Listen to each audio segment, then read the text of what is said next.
Quelqu'un te demande comment tu vas, et tu réponds « ça va ». Mais à l'intérieur, tu sais que ce n'est pas vrai. Tu sais que tu portes quelque chose, une tristesse, une colère, une déception, une fatigue qui n'a pas de nom. Et tu sens cette chose monter dans ta gorge. Tu sens les mots qui veulent sortir. Et puis, rien. Il reste coincé. Quelque part entre ton cœur et ta bouche, il se transforme en silence. Et ce qui sort à la place, c'est un sourire poli. Un « ça va », un « alhamdulillah ». Et la personne en face passe à autre chose. Elle n'a rien vu. Et toi, tu continues à porter ce que tu portais avant. Juste un peu plus seul qu'avant. Tu rentres chez toi le soir. Tu te dis « Pourquoi je n'arrive pas à dire ce que je ressens ? Pourquoi quand quelqu'un me demande vraiment, je ne sais plus me décrire ? Pourquoi mes propres émotions me semblent floues, lointaines, comme si elles appartenaient à quelqu'un d'autre ? Et la nuit, parfois, tu écris dans ton téléphone des choses que tu ne diras jamais. Tu écris des messages à des gens et tu les effaces. Tu commences des phrases dans ta tête et tu ne les finis pas. Comme si quelque part en toi, il y avait quelqu'un qui essaie de parler et quelqu'un d'autre qui le fait taire à chaque fois. Ma sœur, si tu te reconnais dans ces mots, j'ai quelque chose à te dire. Ce que tu vis a un nom. C'est ce que les savants de l'âme appellent le mutisme du cœur. Quand l'âme a tellement appris à se taire qu'elle ne sait plus comment parler, même à elle-même, même à Allah. Et cette blessure-là, elle ne vient pas de nulle part. Elle a une histoire, et tu vas la reconnaître. Quelque part dans ton passé, peut-être l'enfance, peut-être une relation, peut-être une période précise, tu as essayé de dire quelque chose, et ça s'est mal passé. Soit on t'a fait taire, soit on t'a puni pour ce que tu ressentais, soit on a minimisé, soit on s'est moqué, soit on a retourné la situation et c'est devenu toi le problème pour avoir osé exprimer quelque chose. Et ton cerveau a appris une chose qu'il porte encore aujourd'hui. Il a appris que parler coûte, que ressentir tout haut est dangereux, qu'il vaut mieux se taire et porter en silence que prendre le risque d'être encore une fois renvoyé à sa douleur. Alors tu t'es construite autour de ce silence. Tu es devenue celle qui écoute, celle qui comprend, celle qui aide les autres à formuler leurs émotions. Et pendant ce temps, à l'intérieur de toi, une bibliothèque entière de mots non dits s'est accumulée. Des chapitres entiers de toi que personne n'a jamais lus, y compris toi. Et c'est là que ça devient dangereux. Parce que ce qu'on n'exprime pas ne disparaît pas. Ça s'accumule, ça se transforme, ça devient autre chose. Le silence prolongé devient anxiété, ou dépression, ou fatigue chronique sans cause physique, ou colère qui sort sans prévenir, ou attachement à des personnes qui ne te méritent pas parce qu'au moins avec elles, tu ressens quelque chose. Ou cette impression bizarre d'être à côté de ta vie, comme si elle se déroulait sans toi. Et même devant Allah, tu te tais. Tu fais tes prières mécaniquement. Tu récites les formules, mais tu ne lui parles pas vraiment. Tu n'oses pas lui dire ce que tu ressens vraiment, comme si lui aussi allait te juger, comme si lui aussi allait te dire « Non, tu n'as pas le droit de ressentir ça ». Et c'est peut-être le mensonge le plus cruel que tu portes. Allah n'est pas comme les humains qui t'ont fait taire. Allah veut que tu parles. Allah veut que tu lui dises. Il a fait du doua une obligation parce qu'il veut entendre ta voix, y compris la voix de ta douleur. Tu sais ce que faisait le prophète Yacoub quand il a perdu Youssouf ? Il a dit dans le Coran « Je me plains à Allah de ma tristesse et de mon chagrin ». Ce sont ces mots exacts.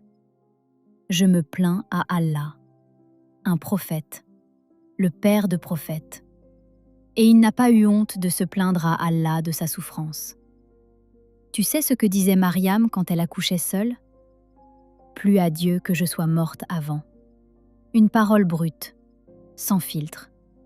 Et Allah ne l'a pas punie pour cette parole. Il a envoyé un ruisseau. Tu sais ce que faisaient les compagnons du prophète quand ils étaient en détresse? Ils pleuraient ouvertement. Ils gémissaient dans leurs doigts. Ils parlaient à Allah comme on parle à quelqu'un qui nous aime, sans calculer chaque mot. Quelque part dans ton parcours, on t'a fait croire que la piété c'était cacher, que la pudeur c'était se taire, que la patience c'était sourire pendant qu'on souffre. Mais ce n'est pas ce que l'islam enseigne. L'islam enseigne la dignité, pas l'effacement. L'islam enseigne la patience, pas le mutisme. L'islam enseigne le sabre, pas le déni. Et il y a une différence entre porter avec dignité et ne plus savoir parler. Alors comment on fait pour rouvrir cette voie qu'on a perdue? Tu commences seul, le soir, dans ta chambre, lumière éteinte, téléphone loin, et tu te poses une question simple, une seule. Qu'est-ce qui me pèse en ce moment? Pas la liste des problèmes, pas l'analyse, la sensation. Où est-ce que ça serre dans mon corps? Qu'est-ce qui veut sortir et que je retiens? Au début, rien ne vient. C'est normal. Tu as appris à ne pas écouter. Reste.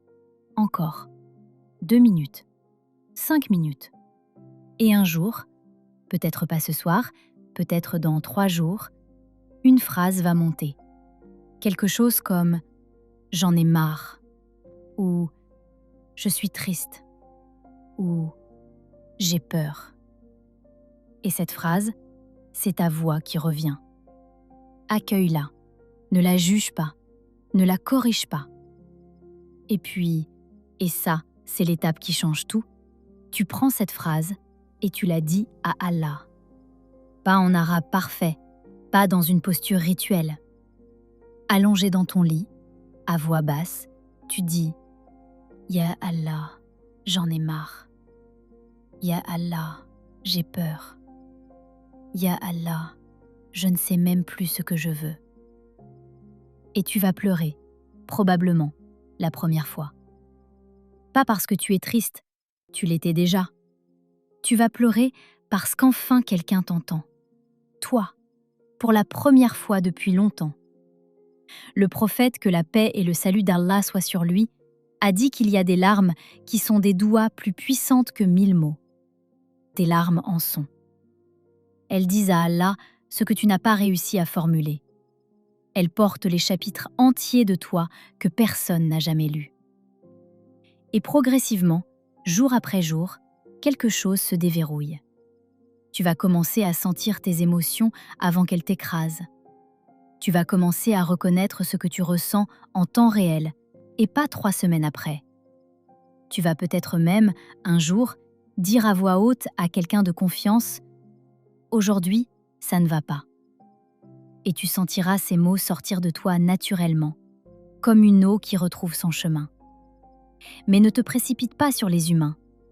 Ils t'ont fait taire une fois, ils peuvent te faire taire encore. Commence par Allah. C'est avec lui que tu rééduques ta voix. C'est avec lui que tu retrouves le droit à tes émotions. Et quand ce droit-là est solide en toi, quand tu sais profondément qu'Allah accueille tout ce que tu ressens, alors tu peux commencer à parler aux humains, avec moins de risques. Parce que même s'ils te font taire encore, tu sauras qu'il, lui, écoute toujours. Ta voix n'est pas perdue, elle est en convalescence. Et la guérison commence dans le moment exact où tu dis à Allah « J'ai mal ». Sans expliquer, sans excuse, sans habillage. 3 mots, et la prison se fissure. Qu'Allah déverrouille ce que vous n'avez jamais réussi à libérer. Qu'il accueille les mots que personne n'a voulu entendre.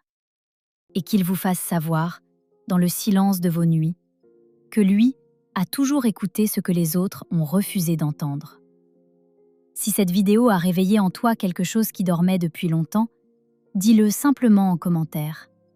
Un mot, une phrase, quelque chose de vrai.